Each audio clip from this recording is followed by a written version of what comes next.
আজ আমরা বানাতে যাচ্ছি সবার পছন্দের খাবার লুচির সাথে কাশ্মীরি আলুর দম। তাই প্রথমে আলুগুলোকে কেটে ভালোভাবে ধুয়ে অল্প লবণ দিয়ে প্রেসার কুকারে সেদ্ধ হতে দেব। সেদ্ধ হয়ে গেলে আলুগুলোকে ফার্দার কুকিং বন্ধ করার জন্য ঠান্ডা জলে ধুয়ে নেব। তারপর কড়াইতে তেল গরম করে আলুগুলোকে ভালো করে ভেজে নেব। আলুগুলো গোল্ডেন ব্রাউন কালার হয়ে গেলে তুলে নেব। এরপর কড়াইতে অল্প সর্ষে তেল দেব। তেল গরম হয়ে গেলে জিরে ফোড়ন, তেজপাতা দিয়ে দেব। এরপর এলাচ, লবঙ্গ, দারচিনি, কাঁচা লঙ্কা দিয়ে দেব। কিছুক্ষণ নেড়ে নেব।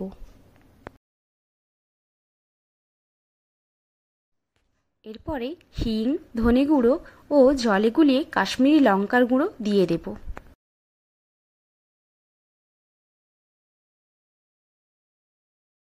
মশলাটি ভাজা হয়ে এলে হলুদ গুঁড়ো, লবণ ও স্বাদমতো চিনি দিয়ে দেব।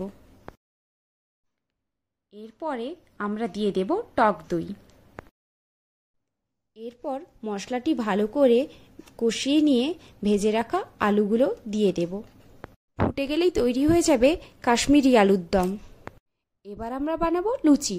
তাই আমরা ময়দাতে অল্প লবণ দিয়ে ময়ান দিয়ে মাখিয়ে রেখেছি।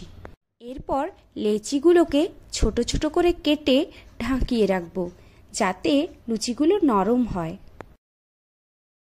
এরপর আমরা লেচিগুলোকে বেলে নেব। দেখো বেলে নিয়েছি। এরপর আমরা এগুলোকে গরম তেলে ফুলকো ফুলকো লুচি বানিয়ে নেব। দেখো লুচিগুলো কি সুন্দর ফুলেছে।